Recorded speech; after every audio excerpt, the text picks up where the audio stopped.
जय हिंद दोस्तों, आपका स्वागत है मेरे YouTube channel banker for you में। दोस्तों, यह video balance sheet analysis series का चौथा वीडियो है। पिछले वीडियो में हमने बैलेंस शीट के बारे में जाना था। इस वीडियो में हम trading and statement of profit and loss के बारे में जानेंगे। सबसे पहले समझते हैं कि ट्रेडिंग अकाउंट क्या होता है। देखिए, कोई भी फर्म या कंपनी ट्रेडिंग अकाउंट का प्रिपरेशन करता है ये जानने के लिए कि what is the gross result, यानी trading account is prepared to ascertain the gross result, whether it is gross profit or gross loss out of the business activity। कहने का मतलब यह है कि कोई भी बिजनेस या फर्म उसमें उसकी जो ट्रेडिंग एक्टिविटी है, उस ट्रेडिंग एक्टिविटी में क्या क्या उसके एक्सपेंसेस हैं और क्या इनकम है। इन एक्सपेंसेस और इनकम से हमें क्या मिलता है कि इनकम में से एक्सपेंसेस अगर माइनस करते हैं तो यहां हमको ग्रॉस रिजल्ट मिलता है। ग्रॉस रिजल्ट मींस या तो वो ग्रॉस प्रॉफिट या फिर ग्रॉस लॉस, या तो ग्रॉस प्रॉफिट होगा या तो फिर क्या होगा, ग्रॉस लॉस होगा out of the business activity.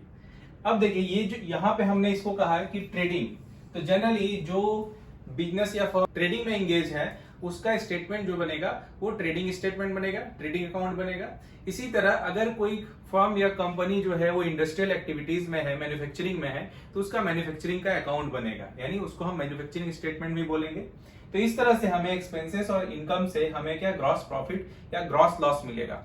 यहाँ पे जो ग्रॉस प्रॉफिट मिलेगा जो कि ट्रेडिंग अकाउंट का पार्ट है, इसी ग्रॉस प्रॉफिट को हम प्रॉफिट एंड लॉस अकाउंट में ले जाते हैं, statement of profit and loss में ले जाते हैं, और यहाँ पे फिर ग्रॉस प्रॉफिट में से और भी अदर एक्सपेंसेस जो है इसमें से माइनस होता है और फिर हमें मिलता है नेट प्रॉफिट। यानी प्रॉफिट एंड लॉस स्टेटमेंट में हमें क्या मिलता है, नेट रिजल्ट, यानी profit and loss is prepared to ascertain the net result या नेट प्रॉफिट या फिर net loss out of the business activity. Companies act 2013 की शेड्यूल 3 में balance sheet and profit and loss account का एक pro forma दिया हुआ है, जिसके बेसिस पे कंपनीज अपना बैलेंस शीट और statement of profit and loss account prepare करती है। तो आइए जानते हैं कि कंपनीज का प्रॉफिट एंड लॉस अकाउंट का स्टेटमेंट जो है किस स्वरूप में रहता है, किस फॉर्म में रहता है। तो सबसे पहले यहाँ पे रहता है रेवेन्यू फ्रॉम ऑपरेशन, यानी फर्म या कंपनी जो भी एक्टिविटी कर रही है उस एक्टिविटी से कितना रेवेन्यू जो है वो जनरेट हो रहा है। यहाँ पे रेवेन्यू फ्रॉम ऑपरेशंस से मतलब है, मान लीजिए कि अगर कोई कंपनी ट्रेडिंग में है, ट्रेडिंग एक्टिविटी में है, तो वो क्या करेगा, सेल ऑफ गुड्स से जो भी रिवेन्यू आएगा वो उसका क्या है, ऑपरेशन से आ गया, रिवेन्यू फ्रॉम ऑपरेशन आ गया। यहाँ पे रिवेन्यू फ्रॉम ऑपरेशंस में हम क्या करते हैं, revenue from operation minus excise duty. यहाँ पे एक्साइज ड्यूटी को हम क्या करते हैं, पहले ही यहाँ से माइनस कर देते हैं। सेल में से एक्साइज ड्यूटी माइनस कर दिया तो हमारा क्या आ गया, रिवेन्यू फ्रॉम ऑपरेशंस आ गया। दूसरा है other income, revenue from operation and other income total करेंगे तो आ जाएगा टोटल रेवेन्यू, मतलब 1 + 2 revenue from operation and plus other income 1 + 2, यहाँ पे क्या आ जाएगा, टोटल रेवेन्यू। टोटल रेवेन्यू के बाद आ जाता है एक्सपेंसेस। अब देखिए, एक्सपेंसेस जो है वो कई तरह के होते हैं। देखिए, एक्सपेंसेस को हम जनरली ऐसे क्लासिफाई कर सकते हैं, एडमिनिस्ट्रेशन या establishment expenses, selling and distribution expenses, management expenses, financial expenses, maintenance and depreciation. देखिए, एडमिनिस्ट्रेशन एंड एस्टेब्लिशमेंट एक्सपेंसेस किसी भी फर्म को एस्टेब्लिश करने में या किसी भी फर्म को आगे बढ़ाने में जो भी एक्सपेंसेस आता है वो एडमिनिस्ट्रेशन या एस्टेब्लिशमेंट एक्सपेंसेस में आता है। जैसे हम सैलरी दे रहे हैं, स्टाफ को प्रोविडेंट फंड में हम जमा कर रहे हैं, तो ये सारी चीजें जो है वो एडमिनिस्ट्रेशन एक्सपेंसेस में आएगा। फिर आता है सेलिंग एंड डिस्ट्रीब्यूशन। हम जब अपने प्रोडक्ट को सेल कर रहे हैं मार्केट में, तो सेलिंग से रिलेटेड जो भी एक्सपेंसेस आते हैं या डिस्ट्रीब्यूशन से रिलेटेड जो भी एक्सपेंसेस आते हैं वो सेलिंग एंड डिस्ट्रीब्यूशन में आएगा। मैनेजमेंट एक्सपेंसेस, जो मैनेजमेंट है यानी उसके पार्टनर्स हैं या प्रोप्राइटर्स हैं, जो उनका एक्सपेंसेस, जो उनकी सैलरी है वो मैनेजमेंट एक्सपेंसेस में आएगा, या मतलब सैलरीज वगैरह। तो चौथा है फाइनेंशियल एक्सपेंसेस। फर्म या कंपनी ने जो भी लोन ले रखा है उस लोन पे जो इंटरेस्ट दे रहा है, बैंक के चार्जेस दे रहे हैं, वो सारे फाइनेंशियल एक्सपेंसेस में आएंगे।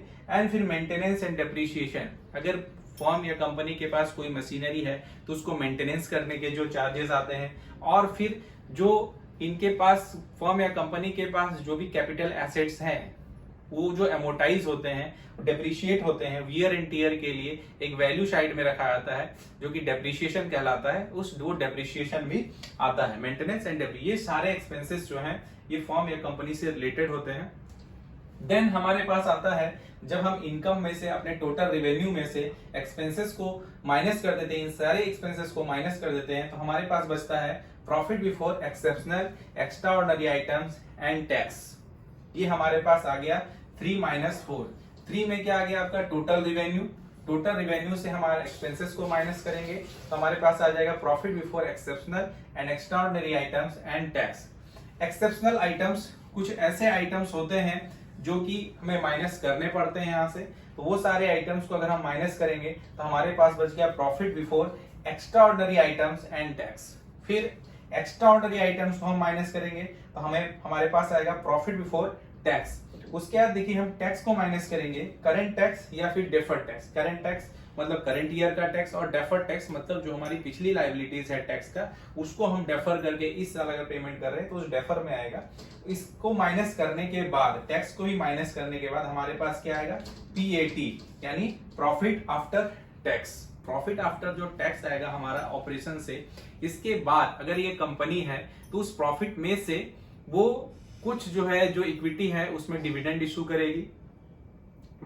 करेगी, और बाकी का जो यहाँ पे जो प्रॉफिट बचा है उसमें वो फिर बैलेंस शीट में जो हमने पढ़ा था रिजर्व एंड सरप्लस, वो रिजर्व एंड सरप्लस के हेड में वहां पे चला जाएगा। यानी जो सरप्लस है बैलेंस शीट के पार्ट में, बैलेंस शीट में जो सरप्लस है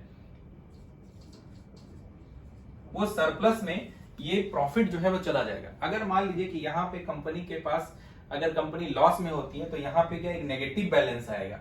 अगर लॉस होगा, मान लीजिए कि लॉस 100 रुपीज का लॉस हुआ तो ये नेगेटिव बैलेंस जो है वो 100 रुपीज का, ये यहाँ पे सरप्लस में एज ए नेगेटिव चला जाएगा। ठीक है, और मान लीजिए कि यहाँ सरप्लस में अगर 200 रुपीज है ऑलरेडी बैलेंस शीट में, सरप्लस में उस ईयर के उस फाइनेंशियल ईयर के लास्ट में अगर सरप्लस 200 है और हमारा लॉस अगर 100 है तो 100 यहाँ पे नेट ऑफ हो जाएगा। 200 में से 100 गया तो सरप्लस हमारा क्या बच जाएगा उस साल 100। और मान लीजिए कि अगर ये सरप्लस जो है वो हमारे पास 50 ही है और हमारा लॉस जो है वो 100 रुपीज का है, तो यहाँ पे सरप्लस हमारे पास क्या आ जाएगा नेगेटिव में आ जाएगा। हमारा सरप्लस जो है वो नेगेटिव में आ जाएगा -50 में। ये बैलेंस शीट पोर्शन में हमारे पास लायबिलिटी साइड में ये इफेक्ट पड़ेगा। यहाँ पे जो स्ट्रक्चर है profit and loss account statement का जो स्ट्रक्चर है वो हमारा शेड्यूल 3 कंपनीज एक्ट 2013 में दिया हुआ है। जो अलग प्रोप्राइटर फर्म्स होते हैं या पार्टनरशिप फर्म होते हैं वो भी इसी बेसिस पे ही अपना इसी लाइन में ही अपना प्रॉफिट एंड लॉस अकाउंट का स्टेटमेंट जो है वो प्रिपेयर करते हैं। होपफुली आपको समझ में आया होगा कि statement of profit and loss और ट्रेडिंग अकाउंट क्या होता है और इसको किस तरह से प्रिपेयर किया जाता है, इसके क्या आइटम्स होते हैं। धन्यवाद।